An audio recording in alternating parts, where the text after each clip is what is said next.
అనుదిన నిత్యజీవపు మాటలు. దేవుని నామానికి మహిమ కలుగునుగాక. దేవుని వాక్యాన్ని చదువుకుందాము.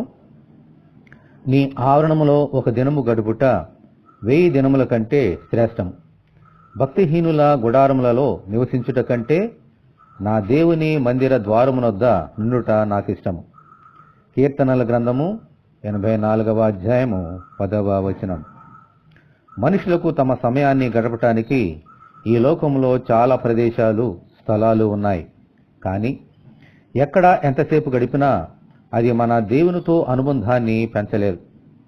దేవునితో మన సంబంధ బాంధవ్యాలు పెరగాలి అని అంటే ఖచ్చితంగా క్రమం తప్పకుండా మందిరానికి వెళ్ళాలి. అక్కడ దేవుని సన్నిధి అనుభవించగలుగుతాం.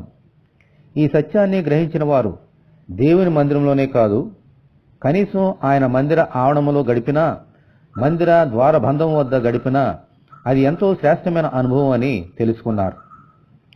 మనము కూడా, ప్రభువా, ఈరోజు మీ మందిరానికి నన్ను రప్పించి మీ సన్నిధి అనుగ్రహించి ఈ శ్రేష్టమైన అనుభవంలోనికి నడిపించమని మనమందరము ప్రార్థన చేసుకుందాము. ప్రభువా, నీకు వందనాలు. నీ మందిర ఆవరణములో ఒక దినము గడుపుట 1000 దినముల కంటే శ్రేష్టమనే అనుభవంలోనికి రప్పించమని, ఈ వాక్యం వింటున్న నీ బిడ్డలందరినీ అలాగున దీవించమని యేసు అతి పరిశుద్ధ నామములో ప్రార్థన చేయుచున్నాము తండ్రి. ఆమెన్. దేవుని కృప మనకందరికీ తోడే ఉండునుగాక. ఆమెన్. పరిశుద్ధ దేవుని మందిరం.